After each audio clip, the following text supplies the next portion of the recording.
विठोबा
भक्त ऐसे जाना जिदेही उदास, भक्त ऐसे जाना जिदेही उदास, गेले आशा पाश, गेले आशा पाश निवारुनी, विषय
ऐसे जाना जे देही उदास गेले आशा पाश निवारुणी.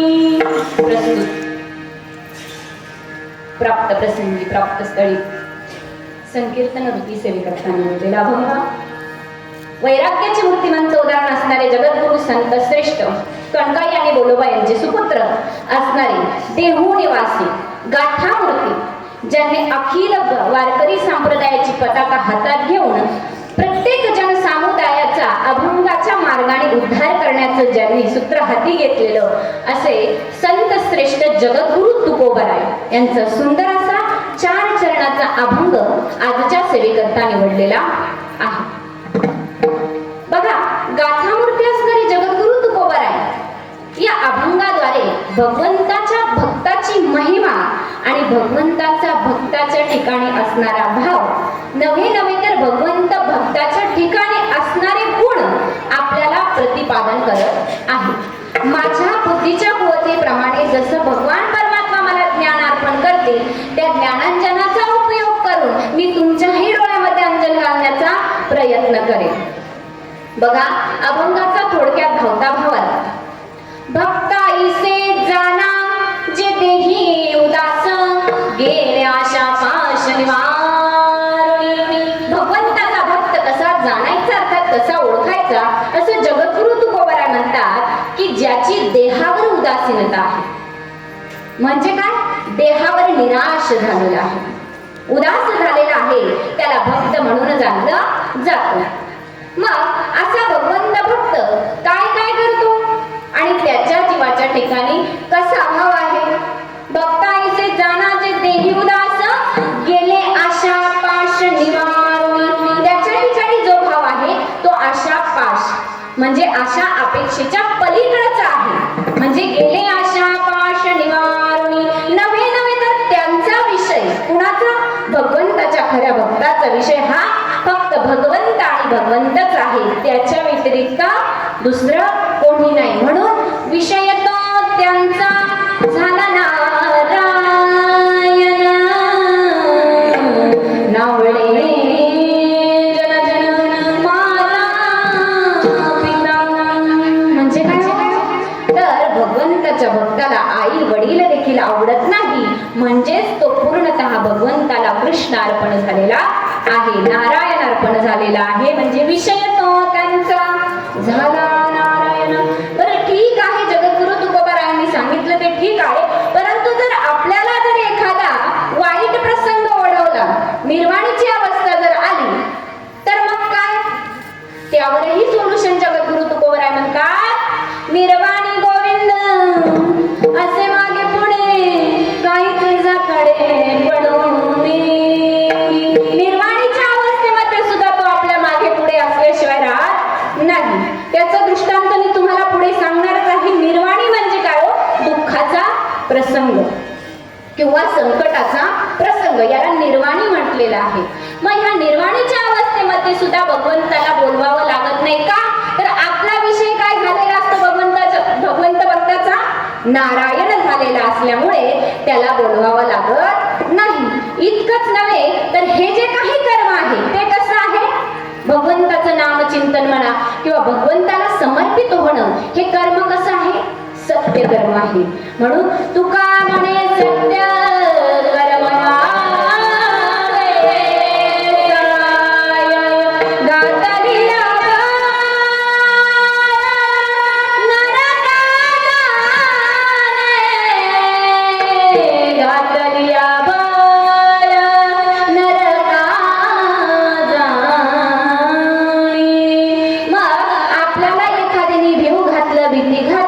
की तुम्ही हे जे काय कर्म करत आहे भगवंत भक्तीचं आणि त्याने तुम्ही नरकाला जाणार, असं म्हणणारा स्वतः नरकाला जातो, तुम्हाला घाबरायची आवश्यकता नाही, असं या अभंगातून जगद्गुरु तुकोबराय आपल्याला प्रतिपादन करतात. अभंगाचा थोडक्यात धावता भावार्थ तुमच्या लक्षात आला का, आला का, यस नो हा नाही काहीतरी, नो पुन्हा सांगू का, बघा मला तुम्हाला विचारायचं आहे, तुमच्या लक्षात आलं का, इतपत आलं. विषय तो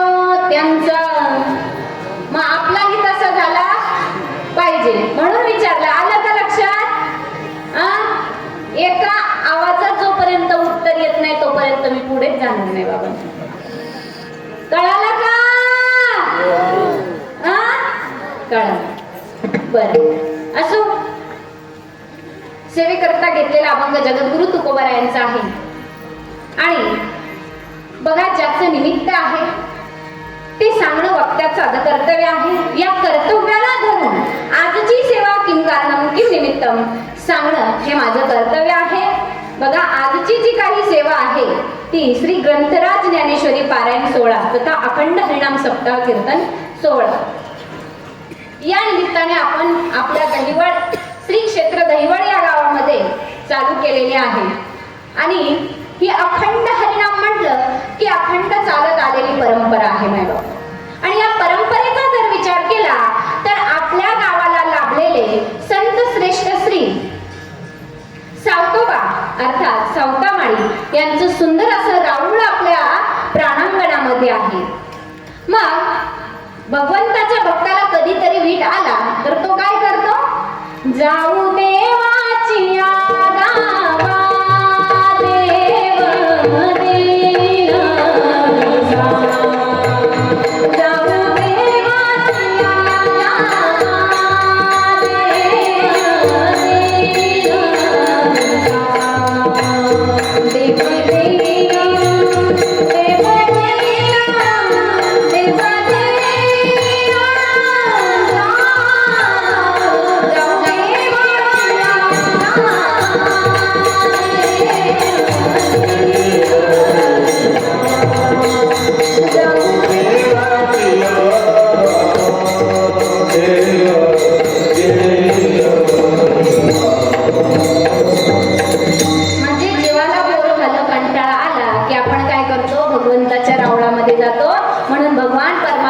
कृष्ण महाराजांचं आता सर्वज्ञ श्री चक्रधर स्वामींचं देखील इथं मंदिर आहे.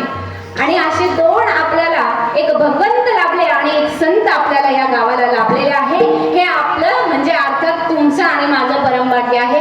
तुम्ही म्हणाल तुमचं कसं काय? कारण मला या गावामध्ये सेवा करण्याचं भाग्य प्राप्त झालं म्हणून हा दिवस माझ्यासाठी स्वर्ण दिन म्हटला जाईल. कारण मी भरपूर गावं बघितली परंतु असं संतांचं आणि भगवंताचं जे राऊळ आहे ते एका ठिकाणी नाही. अर्थात तुम्ही म्हणताय असं कसं काय? परब्रह्म परमेश्वर अवतार भगवान श्री चक्रधर स्वामी आणि सर्वज्ञ श्री चक्रधर स्वामीच नव्हे तर बघा, ज्याच्या करांबरीवर गोवर्धन धारण केलेलं आहे अशा भगवान परमात्म्याने अखिल विश्वाचं रक्षण केलेलं आहे असे श्रीकृष्ण महाराज अर्थात वसुदेव सुतं देवं कंसचाणूर्यमर्दनं देवकी परमानंदं कृष्णं वन्दे जगद्गुरुं कृष्णं वन्दे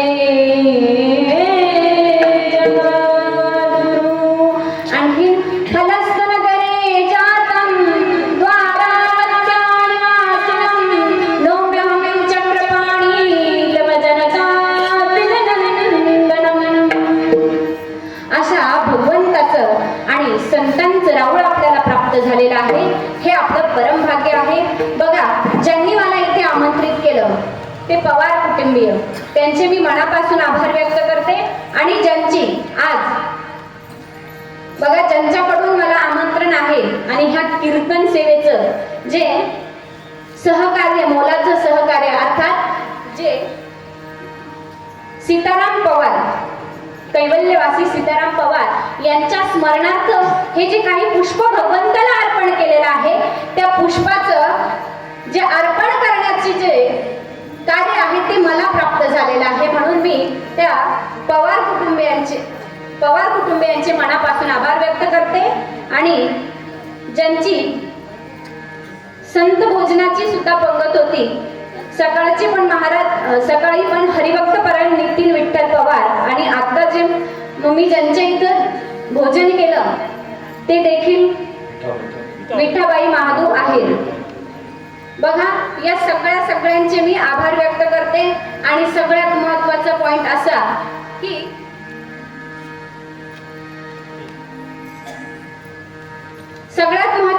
असा की मला यायला उशीर झाला. तुम्ही म्हणाल काही उशीर नाही झाला, आमच्या इथे टायमिंग बरोबर आहे. आम्ही महाराजांना धावपळ करण्यासाठी टायमिंग जरा चेंज करून टाकलेला असो, तुमचा टायमिंग बरोबर असला तरी आम्हाला वेळेत येणं गरजेचं आहे. तरी देखील आमची गाडी ट्रॅफिक मध्ये अटकल्यामुळे आम्हाला पुन्हा 40गावकडे टर्न वळतो त्या ठिकाणी आम्हाला घ्यायला येथील सद्भक्त आले. परंतु त्यांच्या आणि आमच्या गाडीची पुन्हा चुकामुक झाली आणि आम्ही पुढे निघून आलो आणि ते पुन्हा आमच्या मागून आले. त्यामुळे फार व्यत्यय आला आणि मी तुमची सगळ्यांची मनापासून माफी मागते, कारण माझ्यामुळे तुम्हालाही त्रास झाला. असा त्रास पुन्हा मी देणार नाही, कारण वेळेच्या अगोदरच निघाल. तरी पण मी 3 वाजता निघालेले होते घरातून. तरी पण यायला बघा, रस्ता म्हटलं असं म्हटलं जातं शॉर्टकट तितकी कटकट, बरोबर आहे की नाही? आणि ही कटकट जीवनामध्ये नसावी आणि हा शॉर्टकटचा मार्ग जर अवलंबला ना तर आपण अधोगतीला गेल्याशिवाय राहत नाही बाबा. म्हणून शॉर्टकट जेवढे होईल तेवढे चुकवणं गरजेचं आहे. लॉंग ड्राईव्ह गेलं, लॉंग रस्त्याने आलं तरी चालेल, पण शॉर्टकट तितकी कटकट अजिबात करायची नाही. विठाला विठाला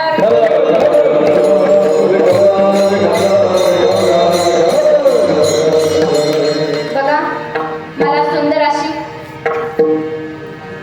गायनाची ज्यांची साथ आहे ते राजेंद्र महाराज झोरेकर, हरिभक्तपरायण दादाभाऊ महाराज गिगाव, हरिभक्तपरायण संजय महाराज शेरूर, हरिभक्तपरायण संदीप महाराज रोंझाने, हरिभक्तपरायण दीपक महाराज गिगावे, हरिभक्तपरायण धर्मा महाराज उंबरदे, हरिभक्तपरायण आनंदा जीभाऊ पाडळे पाडळते, हरिभक्तपरायण गोविंद बागुल, हरिभक्तपरायण सुदाम शेवाळे रौजाने, हरिभक्तपरायण नारायण महाराज खडके, हरिभक्तपरायण नवल गोसावी. हे सगळे मला गायनाचार्य लाभलेले आहेत, त्यांचे मनापासून आभार व्यक्त करते. आणि ज्यांची गोड अशी मला मृदुंगाची साथ आहे, शुभम महाराज, तुमचे देखील मी आभार व्यक्त करते. आणि सर्व भजनी मंडळ, संत सावता महाराज भजनी मंडळ व सर्व ग्रामस्थ दहिवळचे, तुमच्या सगळ्यांचे मनापासून आभार व्यक्त करते. आणि सगळ्यात महत्त्वाचं, माझा स्वर टिकून ठेवण्यासाठी जे स्वर साधनेवर बसलेले आहेत असे आमचे हार्मोनियम वादक दादा, यांचे देखील मी आभार व्यक्त करते. आणि मला इथपर्यंत पोहोचवण्याचं कुत्रे बित्रे काही आड यायला नको म्हणून माझ्या मागे भालदार चोपदार यांचं काम करणारे आमचे दादाश्री दोघांचेही मी मनापासून आभार व्यक्त करते. आणि ज्या ताईंनी मला गोड असं स्वयंपाक करून पोटभर जेवू घातलं त्या ताईंचे देखील मी मनापासून आभार व्यक्त करते. त्यांच्याकडे बघितल्यावर मला माझ्या आईचीच आठवण झाली. ताईंचे देखील मी आभार व्यक्त करते.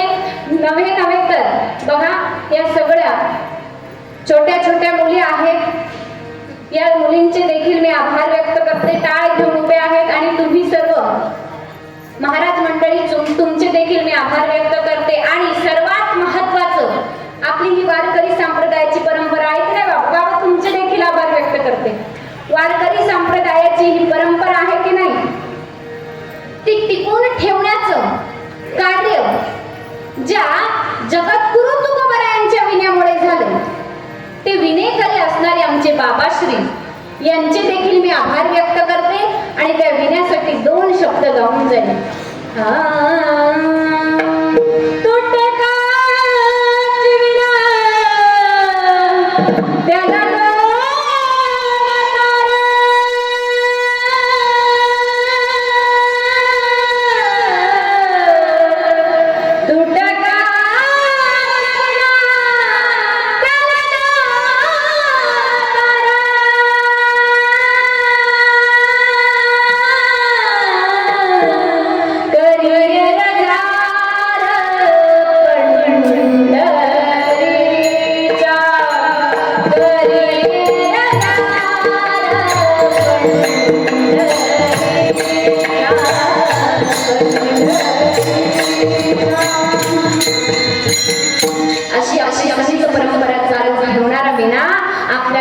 म्हणजे आपलं काय झालं, परमभाग्य झालं माय बापो.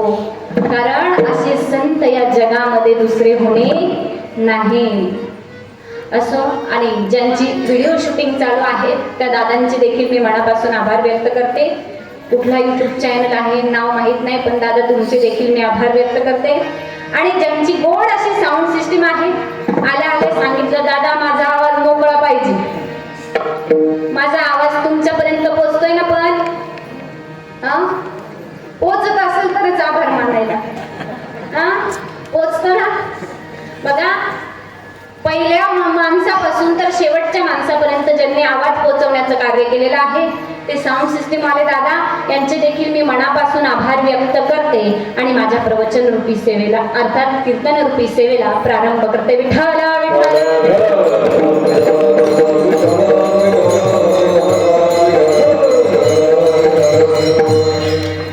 भक्त ऐसे जानाचे देवदास गेले अशा पाश निवारुनी.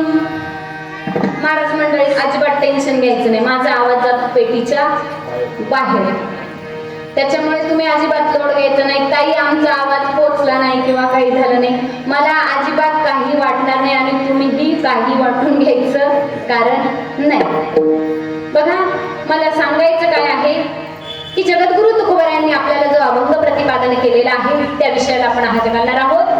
भक्ता ऐसे जाना जे देही उदास गेल्या शापाश निवारुणी. भगवंताचा भक्त होणं फार अवघड आहे माय बाप, आणि असा भक्त कुणालाही होता येत नाही. बघा, आपल्या गावामध्ये संत श्रेष्ठ श्री सावतोबा अर्थात सावता महाराजांचं मंदिर आहे. म्हणून ह्या महान कर्तृत्व असणाऱ्या या संतांचं वर्णन करणं फार गरजेचं आहे. माझ्या संत श्री सावतोबांनी काय केलं बघा, आषाढ वारी होती आणि हा आनंदाचा जो सोहळा होता, या आनंदाच्या सोहळ्यामध्ये सहभागी झालेले अनेक वारकरी होते बाबा. आणि हे वारकरी रस्त्याने चाललेले असताना सावतोबांची नजर त्या वारकऱ्यांकडे गेली आणि बघितलं तर त्यांना त्यांच्याकडे बघून आपल्याकडे बोलवावं वाटलं. कुणाला? संत श्रेष्ठ सावतोबांना. आणि सावता महाराजांनी त्यांना आवाज दिला, ओ वारकरी मंडळी, इकडे या, इकडे.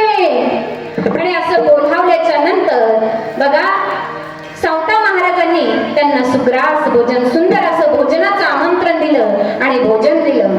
आणि भोजन दिल्याच्या नंतर बघा, सगळे विश्रांती करत बसलेले असताना संत सावता महाराजांनी त्या वारकऱ्यांच्या डोळ्यामध्ये नजरेमध्ये नजर घातली तर त्यांना एक विलक्षण दुःख दिसलं त्यांच्या मनामध्ये. मग ते दुःख बघितल्यावर संत सावता महाराजांनी विचारलं की बाबा रे, तुम्ही तर हा आनंदाचा पर्व काळ आहे आणि या पर्व काळामध्ये सामील झालेले असताना तुमच्या चेहऱ्यावर उदासीनता का, दुःख का अंतःकरणामध्ये? तेव्हा वारकऱ्यांतील काही वारकरी म्हणाले, सावतोबा तुमचा मळा हिरवागार आहे, तुमच्या मळ्यामध्ये धान्य बहरून आलेलं आहे, गव्हाचं पीक एवढं जोमाने आलेलं आहे, परंतु आमच्या गावाला दुष्काळ पडलेला आहे. आणि इतका दुष्काळच नाही तर आमची मुलं बाळं उपाशी राहायला लागलेली आहे. म्हणून आम्ही त्या पंढरीश पांडुरंग परमात्म्याला विनंती करण्यासाठी, त्याला साकडं घालण्यासाठी, मागणं घालण्यासाठी आम्ही त्याच्या वारीला चाललेलो आहे. असं सांगितल्यावर बघा, सावतोबांच्या मनामध्ये, सावता महाराजांच्या मनामध्ये आलं की अरे, आपण जर यांना मदत केली तर. म्हणून गव्हाची पोती होती मागच्या घरात, ती पुढे आणली, सगळी पोती पुढे आणली आणि सगळ्या वारकऱ्यांना वाटायला सुरुवात केलेली आहे. आणि वारकऱ्यांना वाटत असताना बघा, पत्नी आली आणि पत्नीने विचारलं, अहो तुम्ही हे सगळं जर वारकऱ्यांना वाटून दिलं तर आपण खायचं काय? म्हणे. काय म्हणे? आपण खायचं काय? आपण उपाशी राहायचं का? तेव्हा सावतोबा म्हणाले, अगं ऐक ना ग, अगं या निर्जीव जमिनीमध्ये आपण एक अन्नाचा दाना जर पेरला ना तर त्या दाण्याच्या मोबदल्यात भगवान परमात्मा आपल्याला अन्नाच्या राशी प्राप्त करून देत असतो म्हणे. काय म्हणे? अन्नाच्या राशी प्राप्त करून देत असतो. आणि आपण जर दुसऱ्याला मदत केली, भगवंत जर आपल्याला एवढं फुकट देतोय आणि आपण जर जगासाठी थोडं दिलं तर काय फरक पडणार आहे? म्हणून ती सुद्धा ते गव्हाचं दान द्यायला सुरुवात करते.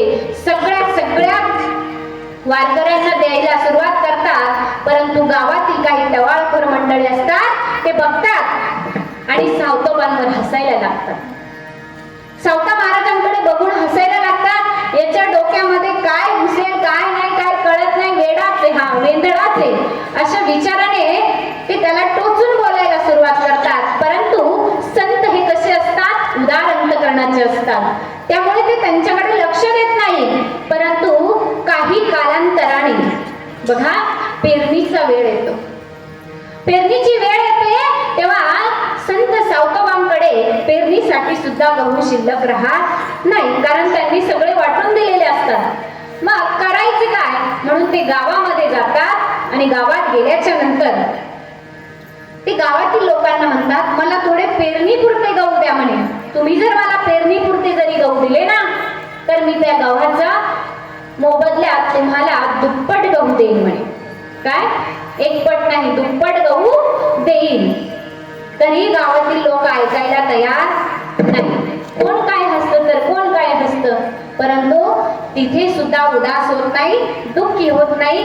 आणि पुन्हा रस्त्याने येत असताना टवाळखोर गँगचा गँग मास्टर असतो, त्याला ते काय म्हणतात, अरे तू तरी दे ना मला मदत कर ना गहू, मी माझ्या शेतात जर पेरले ना तर त्यातून जे धान्य येईल ना, तू जे धान्य दिलं, जेवढं धान्य दिलं त्याच्या दुप्पट धान्य मी तुला देईल. तेव्हा तो काय म्हणतो, हे घे म्हणे कडू भोपळ्याचे बी घ्या म्हणे आणि तुम्ही तुमच्या शेतामध्ये पेरा आणि ते पेरल्याच्या नंतर त्यातून जे भोपळे येतील ना म्हणे त्याचं कालवण करून तुम्ही खा म्हणे वर्षभर.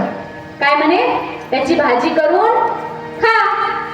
मग असं म्हटल्यावर कृपादृष्टीने ते त्या बियांकडे बघतात, घेतात हातात आणि घरी जातात. शेतामध्ये त्याची पेरणी करतात. कशाची, कडू भोपळ्यांची. बघ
शेत लावू बागा येत आम्हा हाती मोठनाडा घेतला आणि ते बिया होत्या ना त्या कडू भोपळ्याच्या त्या त्यांनी आपल्या शेतामध्ये पेरल्याच्या नंतर काय आश्चर्य माय बाप हो, माणसं बसतील एक एक माणूस त्याच्यामध्ये बसत, एवढे मोठे मोठे भोपळे त्या शेतामध्ये आले. एवढे मोठे मोठे भोपळे आल्याच्या नंतर बघा जो तो बघू लागला, अरे बापरे इतके मोठे मोठे भोपळे, पण त्याचा उपयोगच काय उपयोग नाही बाबा त्याचा. परंतु एक दिवस संत सावता महाराज जातात आणि शेतातील तो भोपळा काढून आणतात घरी आणि विड्याने त्याचं वरचं देठ काढता तर त्याच्यामधून गव्हाच्या राशी निघायला लागतात. काय निघतात, गव्हाच्या राशी निघायला लागतात. मग ही वार्ता कुठं पोचते, गावात पोचते. आता घरामध्ये काही झालं, शेजारच्या घरात काही झालं की लगेच आपल्याला भणक लागल्याशिवाय राहत नाही. आणि तिथून भणक लागली की अख्खं गावभर व्हायला टाइम लागत नाही. तसंच सावता महाराजांच्या मळ्यामध्ये कडू भोपळे आहेत आणि ते कडू भोपळे नुसते कडू भोपळे नाही, त्यातून गव्हाच्या राशी निघत आहे म्हणे. एवढे सारे भोपळे, एवढे सारे गहू सावतोबा ठेवतील तरी कोठे, एवढं मोठं ते भोपळ्याचं साम्राज्य बघितल्यावर गावकरी आश्चर्यचकित झाले. पण खरं सांगू का, एखाद्याला मागता नाही आलं ना महाराज, काय करता माहितीये का? चोरी करतात लोक.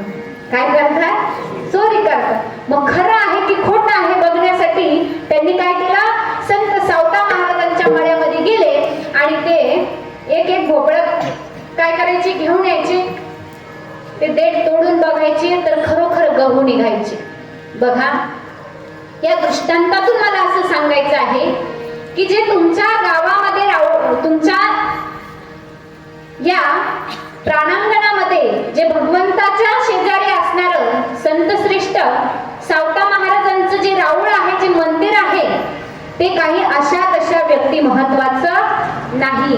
म्हणून तुम्हाला जे सावता महाराजांचं मंदिर लाभलं ना, ते तुमच्या अनंत पुण्याईच्या फळामुळे लाभलेलं आहे. तुम्ही अनंत पुण्य केलं म्हणून ते तुम्हाला प्राप्त झालेलं आहे. तुम्ही अशीच त्याची उपासना करत राहा. कारण संतांच्या संगतीत जर आपलं उठणं बसणं असलं ना, संतांचे संगती मनमार्ग गती आकळावा श्रीपती पंते. शेजारीच असणारा श्रीपती तुम्हाला आकळता आल्याशिवाय राहणार नाही. म्हणून काय करावं? त्या भगवंताच्या भक्तासारखं वर्तन करता आलं तर करावं माय बाबो. हा दृष्टांत इथे कुठल्याही प्रकारे लागू होत नाही, परंतु सांगण्याचं तात्पर्य असं आहे की संत काय होते, भक्त काय होते, भगवंताचा भक्त कसा असू शकतो, एक उदार अंतकरणाचा असू शकतो. संत उदार संत उदार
प्राप्त होतो बरं का, आणि तोही अनंत पुण्याईने प्राप्त होणार आहे. असो, बघा मग भगवंताचा भक्त म्हणजे काय? भक्त, आता भक्त ऐसे जाणं म्हटल्यावर भक्त या शब्दाची ओळख करणं गरजेचं आहे. भक्त म्हणजे काय? तर जो भगवंतापासून विभक्त नाही, वेगळा नाही, त्याला भक्त असं म्हटलं नाही. काय भक्त म्हणजे काय आजीबाई? जो भगवंतापासून वेगळा नाही त्याला भगवंताचा भक्त म्हटलं जातं. वेगळा नाही म्हणजे विभक्त नाही. मग असे विभक्त नसणारे आणि या मानवी देहाचं धारण केल्याच्या नंतर बघा, ज्यांनी जीवनामध्ये उदासीनता पत्करली असे संत कसे आहेत ते अभंगाचं प्रथम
उदासीनतेचा जर विचार केला तर उदास म्हणजे निराश. या देहामध्ये येऊन सुद्धा ज्यांना हा नरदेहाची किंमत राहत नाही त्यांना देही उदास असं म्हटलेलं आहे. काय म्हटलेलं आहे? देही उदास.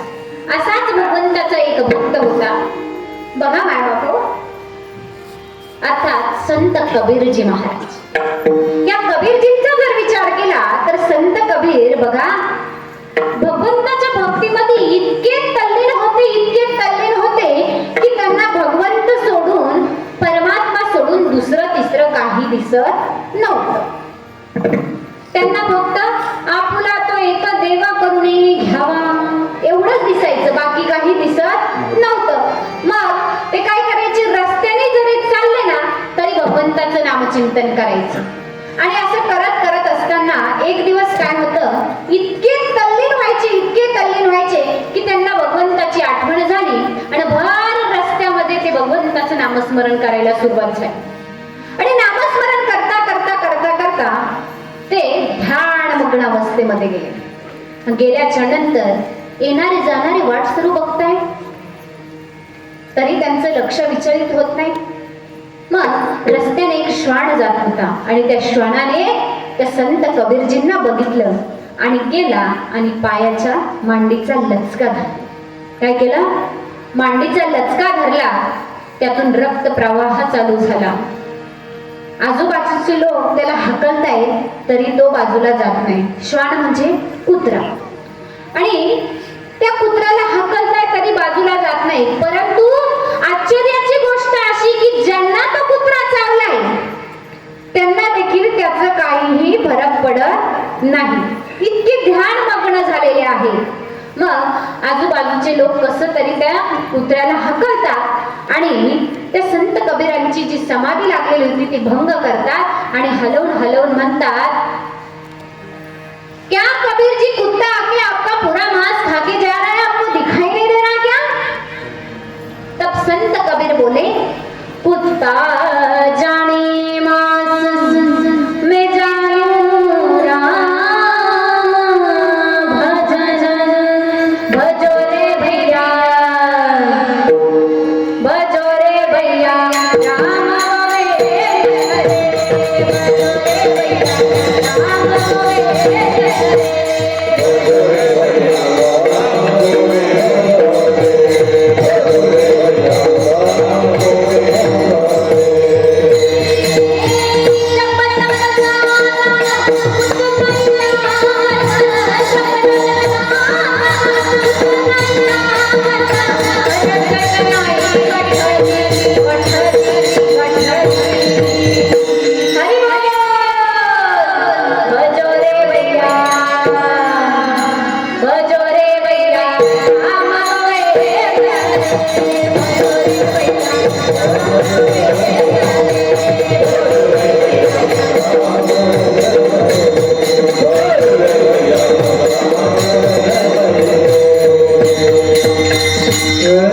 झाली पाहिजे.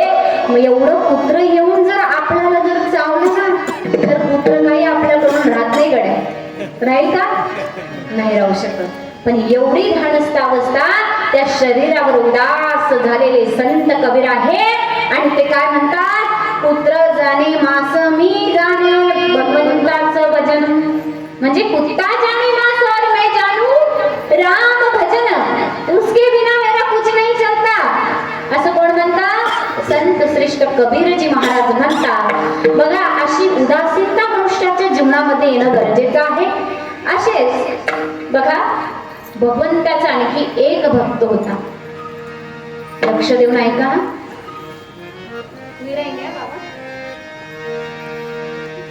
असाच भगवंताचा एक भक्त होता मायबाप. त्याला हातही नव्हते आणि पायही नव्हते.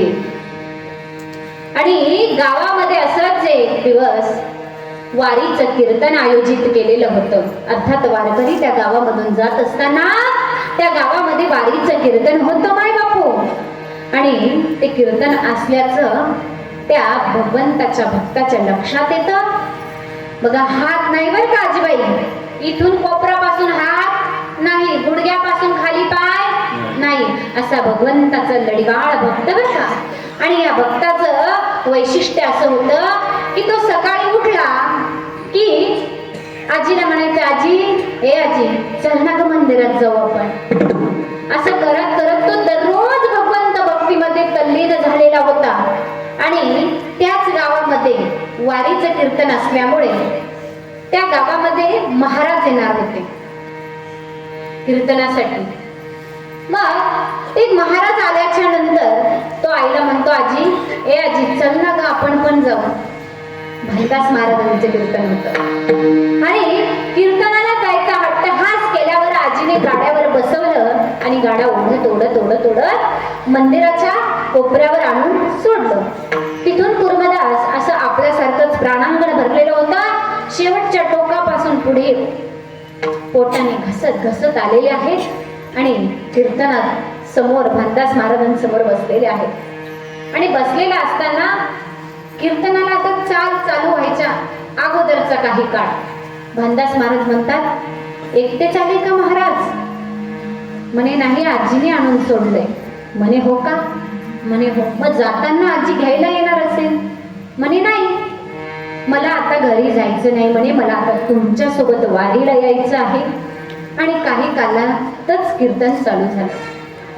कीर्तन झाल्याच्या नंतर बघा, मग कीर्तन संपलं आणि काही काळ व्यतीत झाला, अर्थात पहाट झाली आणि सगळे वारकरी पुन्हा कुठे निघाले? वारीच्या दिशेने निघालेले आहे, पंढरपूरच्या दिशेने निघालेले आहे. आणि भालदास महाराज विचारपूस करतात, रात्री माझ्या कीर्तनामध्ये एक असा व्यक्ती बसलेला होता, त्याला हातही नव्हते आणि पायही नव्हते, आणि असा भक्त तुम्ही बघितला का? तो रात्री म्हणत होता की मला तुमच्या सोबत यायचे. तेव्हा वारीतील दिंडीतील काही लोक म्हणाले, त्याला हात नाही पाय नाही, तो कशाने तुमच्या सोबत येणार आहे महाराज? तो गेला असेल कुठे त्याच्या घरी. परंतु इकडे बघा, हे संत कुर्मदास आहे की नाही, ते पोटाने घसत घसत घसत घसत पंढरपूरच्या दिशेने चाललेले आहेत. माय बापू, मला सांगा माय बापू, पायाला एवढासा जरी काटा टोचला ना तर पुन्हा दुसऱ्यांदा आपल्याला पाऊल द्यावं वाटत नाही माय बापू. आणि अशा कुर्मदासांना पोटाने घसत घसत पंढरपूरची वारी करायची आहे. काय प्रसंग असेल विचार करा माय बापू. आणि अशा अवस्थेमध्ये पोटाने घसत घसत घसत घसत पंढरपूरच्या दिशेने चाललेले कुर्मदास आहे. आणि गावाच्या वेशीवर गेल्यावर जनसमुदायांना सांगत आहे, ऐका हो, ऐका, आमच्या भालदास महाराजांची दिंडी मागून येत आहे. त्यांच्या निहारीची व्यवस्था करा. कंठामध्ये प्राण आलेला आहे माय बापू. पोटाने घसत घसत अंगावरची अख्खी कातडी निघून चाललेली आहे. आणि अशा अवस्थेमध्ये कुर्मदास भेटीची ओढ लागलेली आहे, भगवंताच्या आस लागलेली आहे. आणि अशी अपेक्षा करत करत पोटाने घसत घसत चाललेले असताना बघा, भालदास महाराजांच्या लक्षात येतं की अरे, आपण तर गावकऱ्यांना निहारीची व्यवस्था करायला लावलेली नसताना आपल्या निहारीची व्यवस्था असं अचानक काय करत आहे लोक. तेव्हा गावातील काही लोकांनी त्या कुर्मदासांचं वर्णन करून सांगितलेलं आहे. अहो म्हणे, शरीरावरची अख्खी कातडी निघून चाललेली आहे आणि मुखामध्ये विठ्ठल विठ्ठल नामाचा जप आहे आणि असा पोटाने घसत घसत चाललेला पंढरपूरच्या दिशेने तुमचा भक्त आहे. असं सांगितल्यावर सगळ्यांच्या डोळ्यामधून खळा खळा अश्रू व्हायला लागलेले आहेत माय बापू. आणि काही दर मजल करत करत करत करत कुर्मदास भगवंताची आस मनामध्ये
हळू आला आणि ते वारकरी पळत आलेले आहेत आणि पळत आलेले बघून भांडात महाराज विचारताय झालं काय नेमकं काय घडलं आहे तेव्हा वारकरी सांगतात फक्त एकदा तुम्ही त्या कुर्मदासाला भेट द्या म्हणे काय झालं कुर्मदासाला अहो शरीरावरची सगळी कातडी निघून गेलेली आहे आणि शरीराचे नुसते हाडच राहिलेले आहे आणि विठ्ठल विठ्ठल नामामध्ये तो मग्न होऊन बेशुद्ध मस्त झाल पडलेला आहे अंदाज महाराज पडत येतात कुर्मदासांच्या डोक्यावरून हात फिरवतात आणि सरळ करून बघताय माझ्या बापू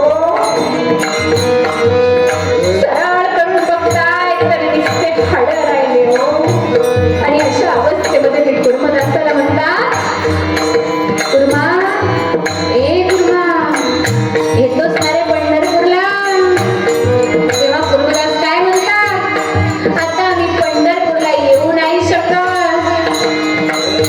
मानदास महाराज म्हणतात हवं तर मी तुला उचलून घ्यायला लावतो रे बाबा पण चल ना तू पंढरपूरला तेव्हा कुर्मदास म्हणतात आता हे कदापि शक्य नाही माय बापू आणि अशा अवस्थेमध्ये कुर्मदास त्या वृंदास महाराजांना म्हणताय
भगवान परमात्म्याने उदास झालेल्या भक्ताला शरीरावर भक्त इथे जाणार ही उदास अशा अपेक्षा सगळ्या भंग पाहून फक्त देव माझा आणि मी देवाचा अशा उष्टीने वागणारे माझे यांच्यासाठी स्वतः भगवंत अवतीर्ण झालेले आहेत मायबाप.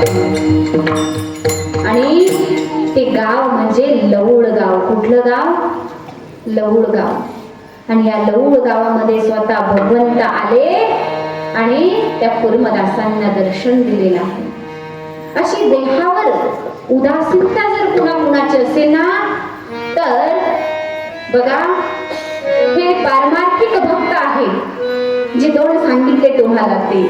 आणि आणखीन जर भक्तांचं वर्णन जर करायला गेले ना तर असेच माझे छत्रपती शिवाजी महाराज देखील एक देशभक्त होते मायबापो. आणि नवे नवे तर संभाजी महाराज देखील एक देशभक्त होते.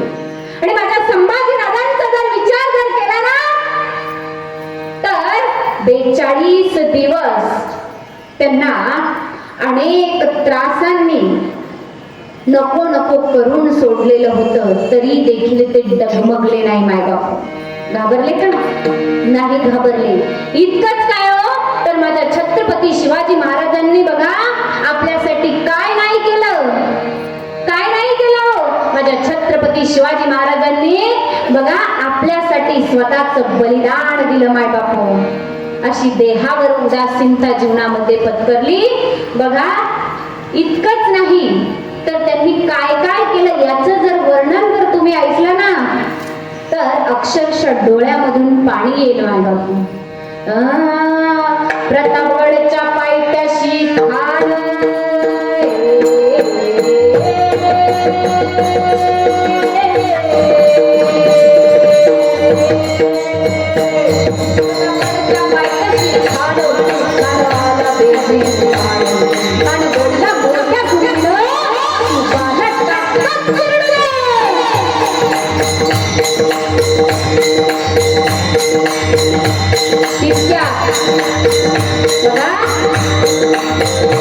त्याने विडा उचलला आणि म्हणाला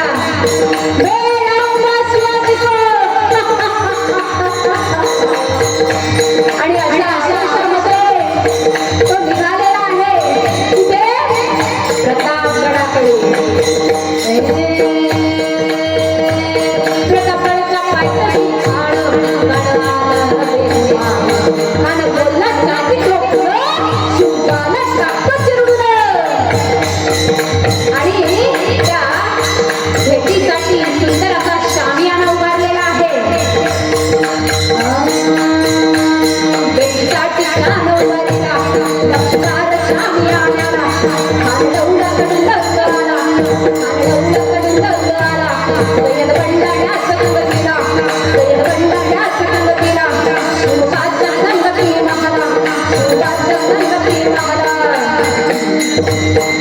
बघा असं सुंदर असं शामियाना उभारलेला आहे.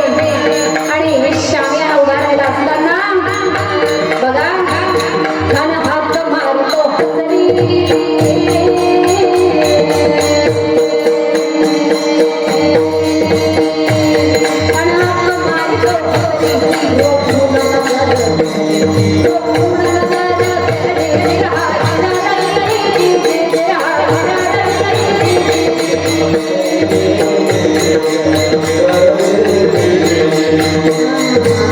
आणि अशा प्रकारे आलिंगन दिलेलं आहे राजाला.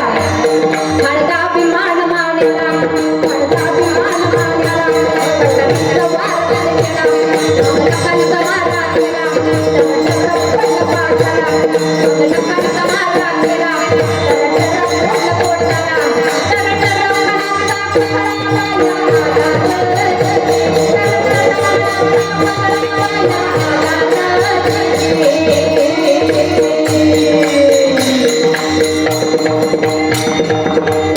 अशा प्रकारे देहावर उदास होऊन देशभक्ती करणारे सुद्धा भक्त आहेत मायबापू. मला हे सांगण्याचं कारण एवढंच की उदासीनता जीवनामध्ये कशी असावी.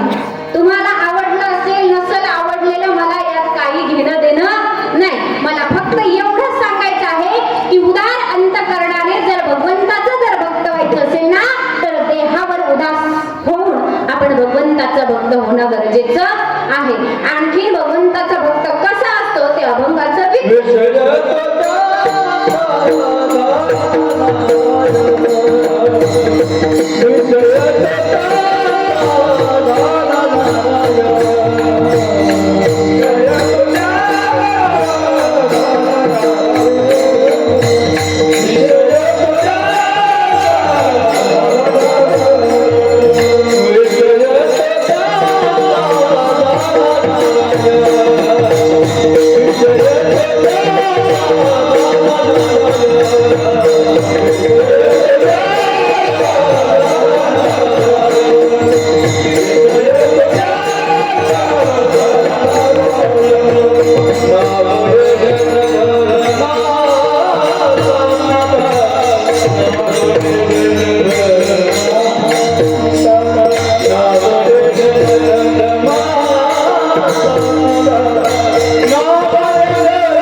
एकदा टाळ्या होऊन जाऊ द्या जोरदार दादांसाठी. तुम्हाला टाळ्या वाजवायला आवडत नाही का? हा? कोड कौतिक करायला आवडत नाही का? हा? विठाला विठाला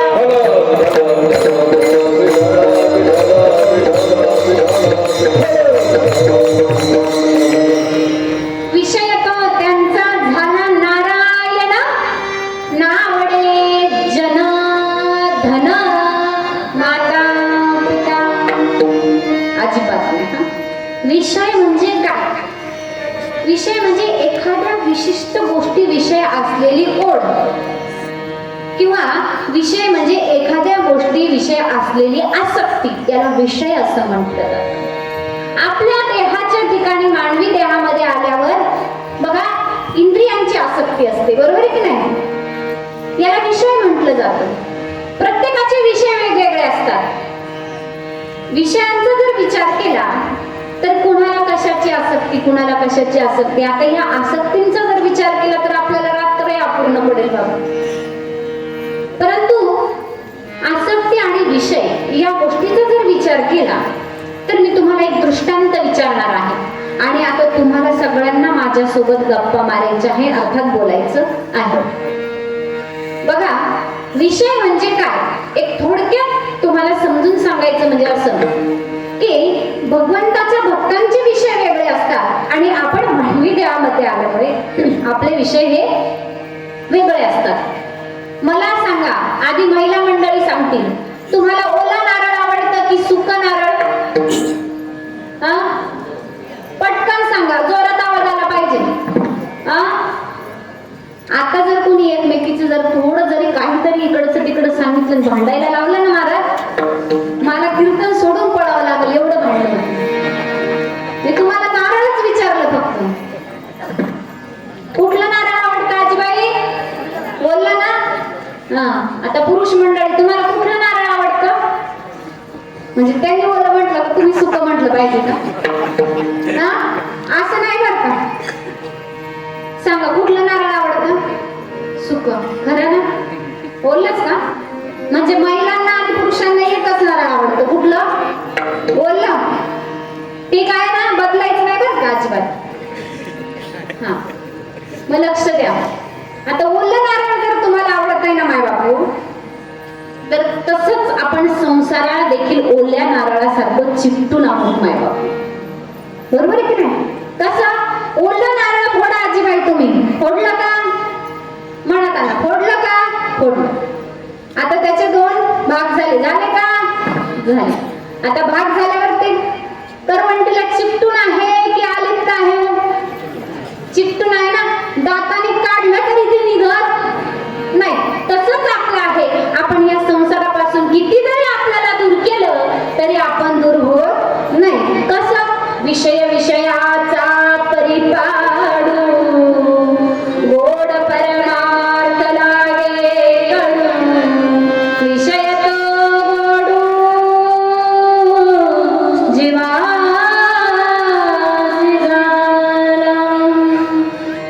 कसा होतो विषय? जीवाला गोड वाटतात विषय. आणि असंच आपलं जीवन आहे माय बाप. परंतु संतांचा जर विचार केला ना तर ते सुक्या नारळासारखे आहे. कसे आहे? सुक्या नारळासारखे. कसं माहितीये? नारळ जर फोडलं ना सुक, तर काय होतं? करवंटीच्या आतमध्ये राहत नाही, ते खोबऱ्याचं काय निघतो, गोल गोल गोटा बाजूला निघतो की नाही?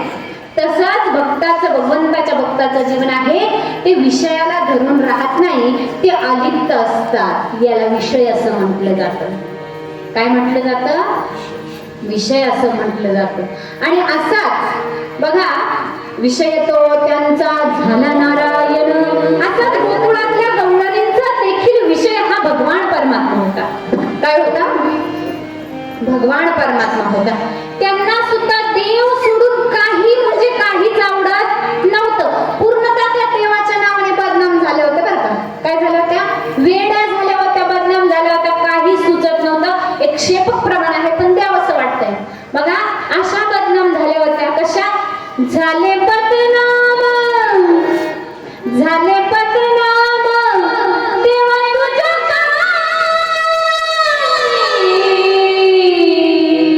चित्त संसार लागत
नाही, आपण काय करतो?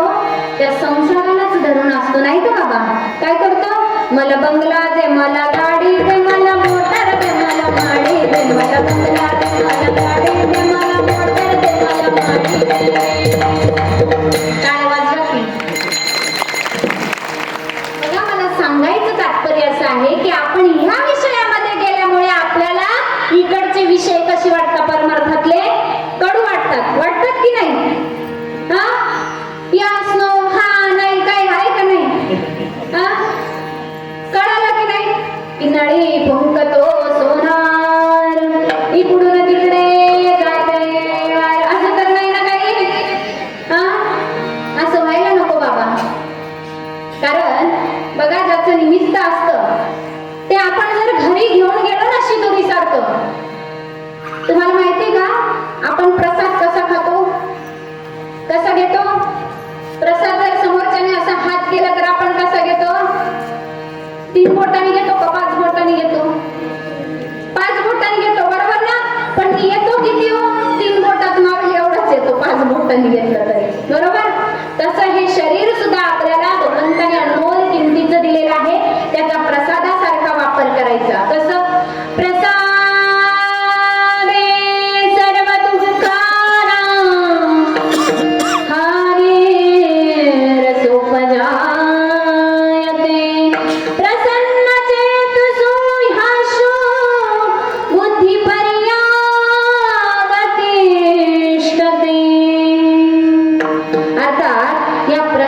उपयोग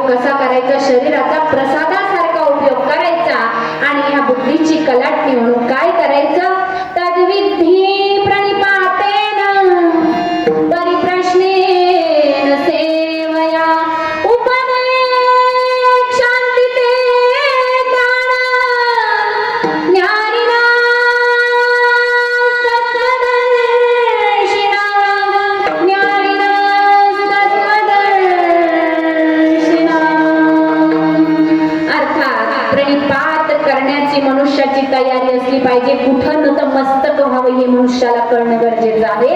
तद्विधी प्रणिपातेन परिप्रश्नेन सेवया. म्हणून जीवनामध्ये जर काही पत्करायचं असेल ना तर शरणागती पत्करणं फार गरजेचं आहे. कुठं पत्करायची त्यालाही फार महत्व आहे.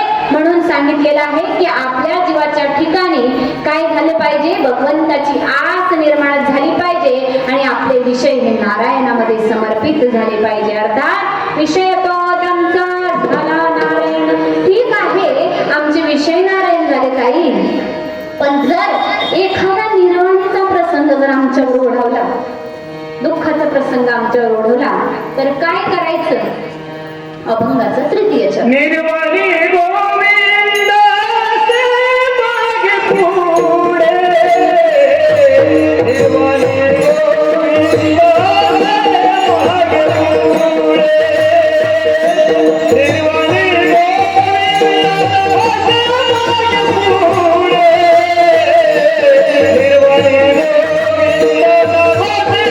मागे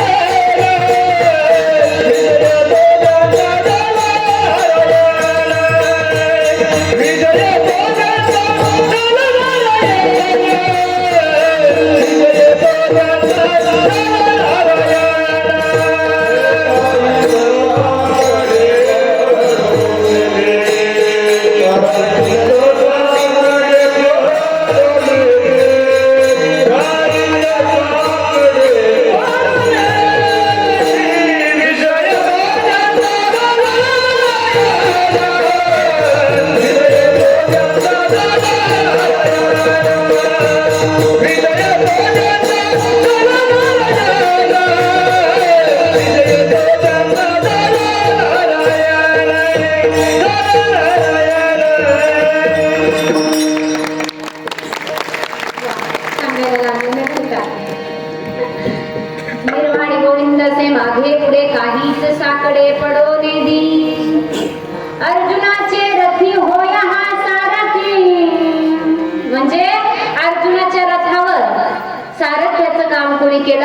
निर्वाणी युद्धाच्या प्रसंगी तेव्हा कोण आलं? माझे भगवान परमात्मा सारथ्य पत्करलं. अर्थात रथ चालवलं स्वतः माझ्या भगवंताने, सारथी झाले. इतकंच काय हो, तर जेव्हा द्रौपदीचं वस्त्रहरण झालं ना, कालच काय मी प्रमाण घेतलं होतं, पितांबर. मी ऐकलं जरा ते क्लिप, म्हणून नाहीतर मी घेणार होते. बघा मग त्या द्रौपदीच्या वस्त्रहरणाच्या वेळेत सुद्धा काय केलं भगवंताने? स्वतः नेसती लुगडी सवे झाला. या भर सरेमध्ये नेसती लुगडी भगवान परमात्मा झालेले आहेत. इतकंच काय हो, तर या भगवान परमात्म्याच्या दरबारात जर गेलं ना, तर तिथं सगळे दुःख आहे, द्वंद्व आहे, ते नाहीसे होतात. कसं? दरबार में बंसी वाले के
केल्याशिवाय राहत नाही. त्यासाठी कधी का आपली आर्त भगवंतापर्यंत पोचली पाहिजे. कशी आर्त स्वराने तुला प्रार्थितो, आर्त स्वराने तुला प्रार्थितो.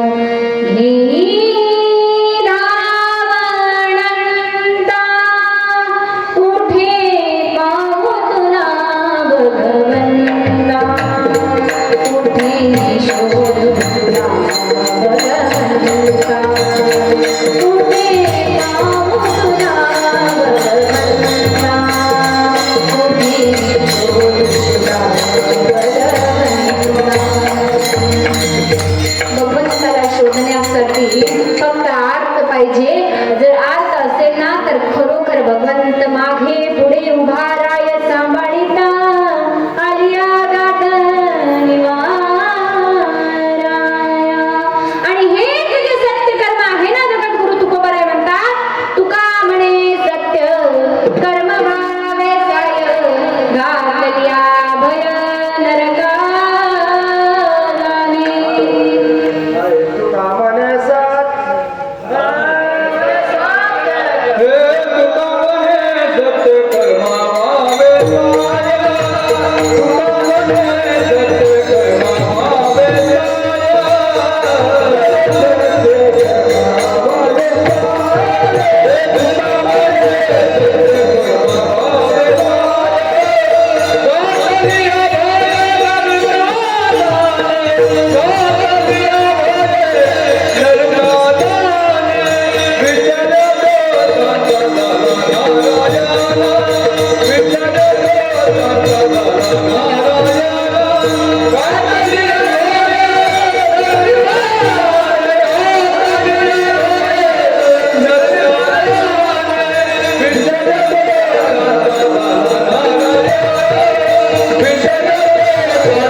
सत्य कर्म भावी साह्य घातलिया भय नरकात नाही.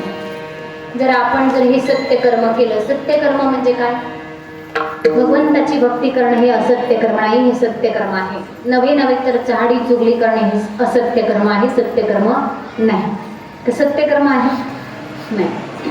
चहाडी चुगली करणं हे काय आहे? असत्य कर्म आहे. म्हणून या असत्य कर्माच्या मागे न लागता एखादं जरी आपल्याला वाईट म्हटलं तरी आपण आपल्या ठिकाणी चांगलं म्हणण्याची ताकद ठेवणं याला सत्य कर्म असं म्हटलेलं आहे. एखाद्याने जसं की सावतवांना गावातील लोकांनी एवढा त्रास दिला सावता महाराजांना, तरी त्यांनी त्यांचं सत्य कर्म सोडलं नाही. त्यांच्यावर हसले तरी त्यांनी त्यांचं कर्म सोडलं नाही. स्वतःचा हृदयबंदी खाना करून स्वतः भगवंताला त्यांनी आपल्या हृदयारविंदामध्ये ठेवलं. अशा संत सावता महाराजांचं पण चरित्र वाखाणण्यासारखं आहे. नव्हे नव्हे तर जगद्गुरु तुकोबरायांचा हा जो शेवटचं चरण आहे तेही ध्यानात घेण्यासारखं आहे की आपण जीवनाच्या या वाटचालीमध्ये काय करावं की कर्माला घाबरून जीवन जगावं. का तर कर्मण अपि बोधव्यं बोधव्यं च कर्मण कर्मणस्य बोधव्यं गना कर्मणो गती. कर्मगती कशी आहे? गहन आहे. या कर्मगतीचा जर विचार केला ना माय बापू, जसं आपण कर्म करू ना, केले कर्म त्याची भोगा आले. म्हणून उपजले वेळे ऐसे किती, म्हणून किती असे जन्म घेतले तरी आपल्याला या कर्मापासून सुटता येत नाही. का सुटता येत नाही? कारण देह सुद्धा कसा आहे? देह तेव्हा आहे प्रारब्धाधीन. हा देह सुद्धा आपल्याला प्रारब्धाने प्राप्त होतो. प्रारब्ध कशामुळे? कर्मामुळे निर्माण होतं. म्हणून हे कर्म कसं असावं? मनुष्याचं सत्य असावं. जाता जाता तुमच्या सगळ्यांच्या चरणारविंदाशी नतमस्तक होऊन माझ्याकडून जर बोलण्याच्या ओघामध्ये जर कुणाचं काही मन वगैरे जर दुखलं असेल तर माफी मागते. तुम्ही सकळ माझे मायबाप आहात आणि मी जर चुकले तर तुम्ही माझं बोलणं पदरात घ्यावं एवढी मी तुम्हाला विनंती करते. बघा, सुंदर अशी मला सर्वांनी साथ दिलेली आहे. तुम्हा सर्व गायक वृंदांचं आणि सगळ्यांचं सानापासून तर तोरापर्यंत सगळ्यांचे मी आभार व्यक्त करते आणि भगवान परमात्म्याच्या चरणारविंदाशी नतमस्तक होते.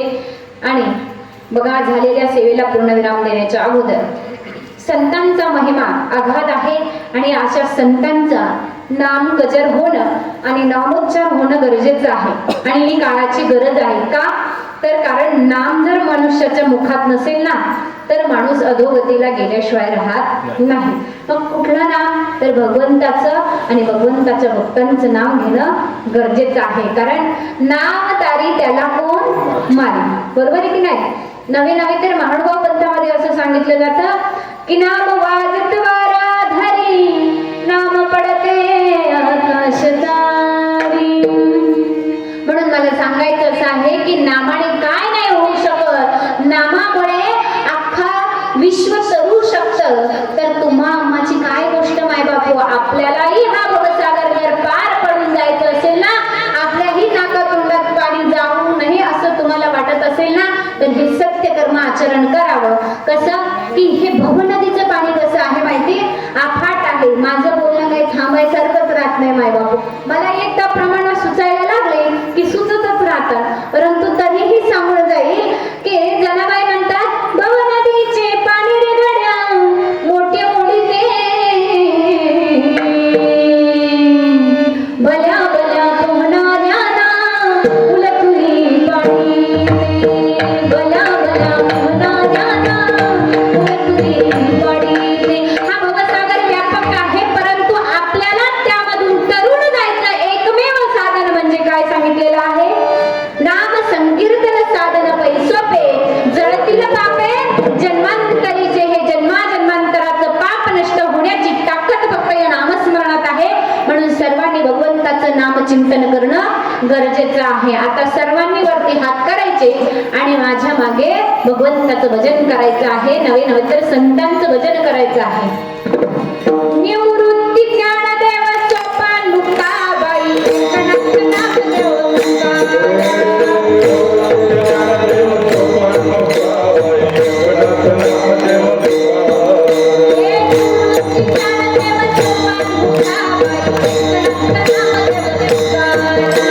Thank you.